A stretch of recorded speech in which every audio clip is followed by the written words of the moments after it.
Audio Jungle.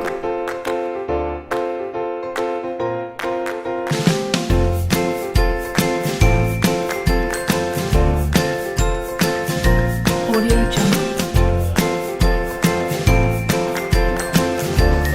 Bismillahirrahmanirrahim. Assalamualaikum warahmatullahi wabarakatuh. Alhamdulillah, bersyukurkan seperti bagi Allah pada. Assalamualaikum warahmatullahi wabarakatuh. Saya ucapkan terima kasih ya yang sebesar-besarnya kepada rekan-rekan guru yang telah meluangkan waktunya untuk sempat menghadiri kegiatan diseminasi koloid berbasis STEM. Ya, bagi kita guru-guru IPA tentunya materi koloid ini sudah tidak asing ya di telinga kita, dan mungkin ya tanpa kita sadari sudah malah sering ya kita praktikkan dengan anak-anak di dalam pembelajaran. Misalnya koloid ini termasuk juga di dalamnya adalah santan yang sering kita pakai untuk memasak ya di rumah, kemudian susu, agar-agar, mayones, puding dan lain sebagainya. Itu sistem dispersi. Sistem dispersi ini kalau bahasa jamaknya ya, bahasa sederhananya itu adalah campuran. Tentunya campuran, yang namanya campuran ada dua komponen yang harus ada. Yang pertama zat terdispersi atau zat terlarut, dan yang kedua adalah medium pendispersi atau pelarut. Nah sekarang kalau sudah kita paham yang tadi, berdasarkan ukuran partikelnya, sistem dispersi itu terbagi menjadi 3 kelompok besar.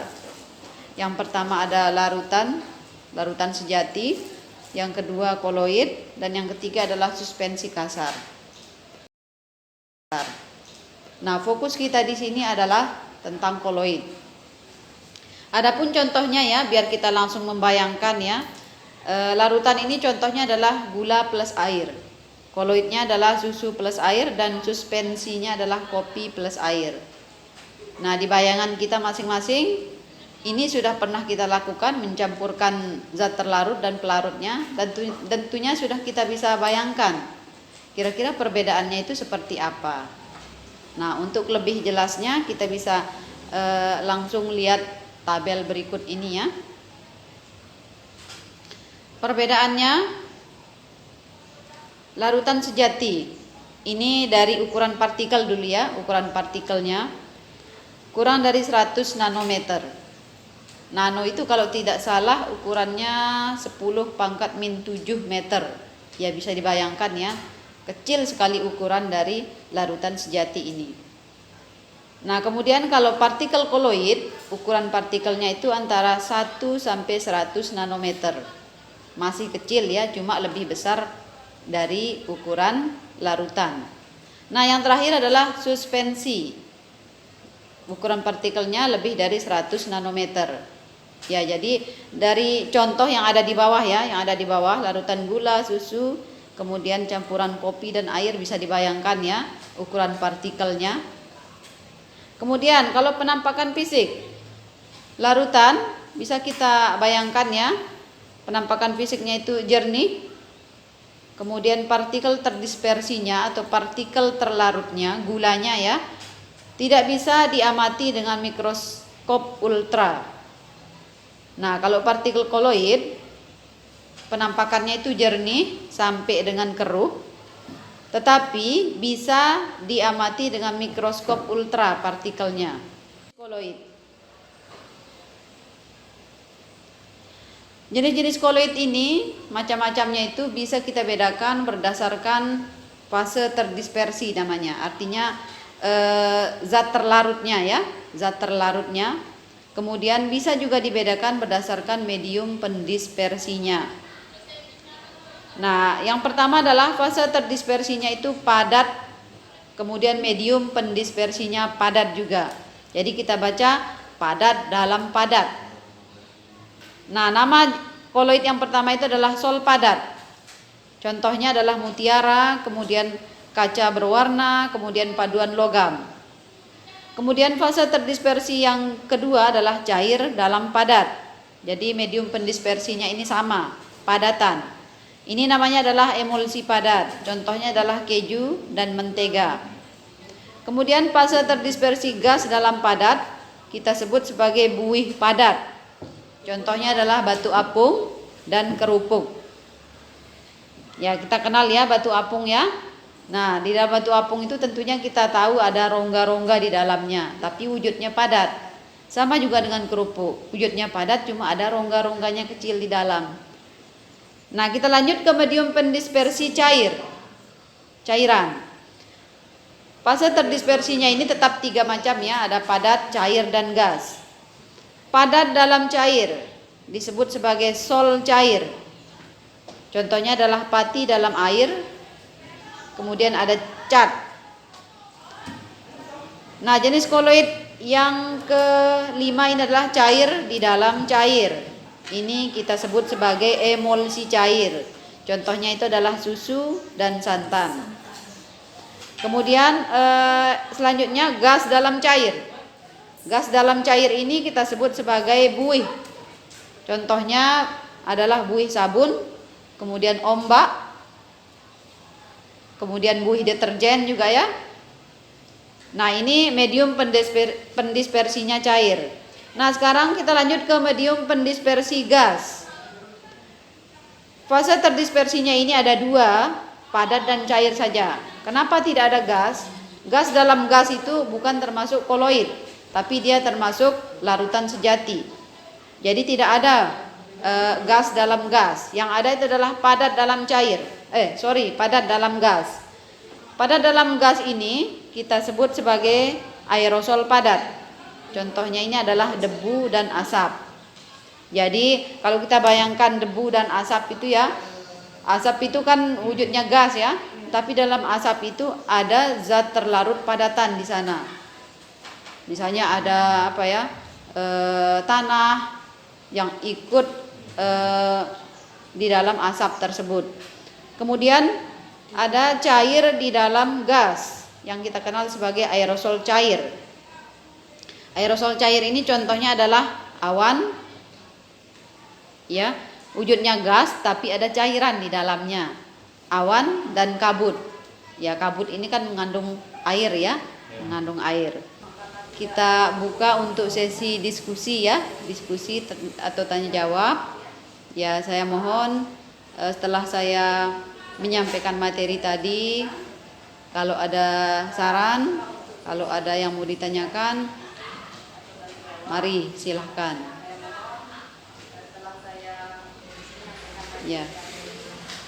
Ya mungkin itu saja yang bisa saya sampaikan. Assalamualaikum warahmatullahi wabarakatuh. Kepada Ibu pemateri atas materi yang sudah disampaikan. Nah, ini sedikit ingin kami tanyakan ini terkait koloid dan polusi. Nah, koloid dan polusi yang biasa kita temui di sini, polusi yang terutama seperti kendaraan. Nah, kira-kira ada enggak solusi kita agar kita bisa terhindari dari polusi tersebut? Saya akan mencoba menjawab pertanyaan dari Pak Muiz. Ya, kurang lebih pertanyaannya bagaimana cara kita menghindari polusi ya. Polusi seperti asap kendaraan bermotor. Ya.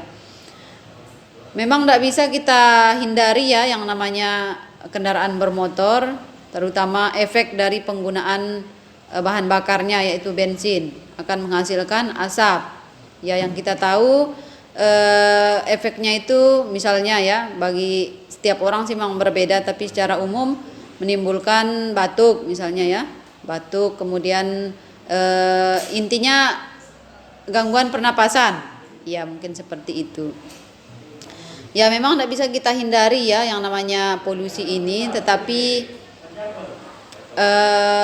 ada langkah antisipasi ya dari kita sendiri ya, dan itu harus kita tetap ingat.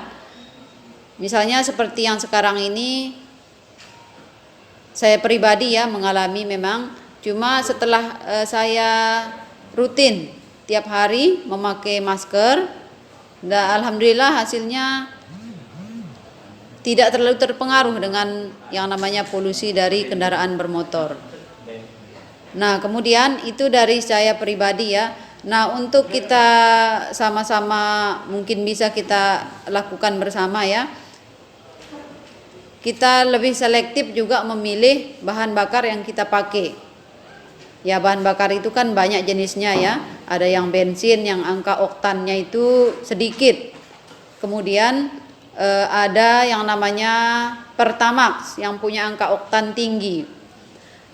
Nah, menurut literatur yang saya baca, kalau bahan bakar yang memiliki angka oktan tinggi, emisi gas CO2 yang dikeluarkan itu akan semakin sedikit. Ya, yang kita tahu Pertamax itu memiliki angka oktan paling tinggi yang ada di daerah kita. Ada yang lebih bagus dari Pertamax itu, cuma tidak ada di sini. Nah, kalau kita bandingkan dengan bensin itu memiliki angka oktan yang lebih rendah daripada Pertamax. Jadi bensin itu secara logika akan mengeluarkan emisi gas CO2 lebih banyak juga. Ya, jadi mungkin ini sekedar saran ya. Kalau memang bisa diterima oleh teman-teman ya saya bersyukur. Tapi kalau memang tidak bisa juga tidak apa-apa. Karena memang ya kita tahu Pertamax itu dari segi harga memang lebih mahal daripada harga bensin. Ya, mungkin itu ya saran saya, Pak Muiz. Terima kasih atas pertanyaannya. Dengan berakhirnya pemberian materi pada siang, pagi menjelang siang ini, maka berakhir semua penyampaiannya. Marilah kita tutup kegiatan diseminasi pembelajaran koloid berbasis STEM pada pagi menjelang siang ini dengan melapaskan hamdalah. Alhamdulillahirabbil alamin. Sekian, wassalamualaikum warahmatullahi wabarakatuh.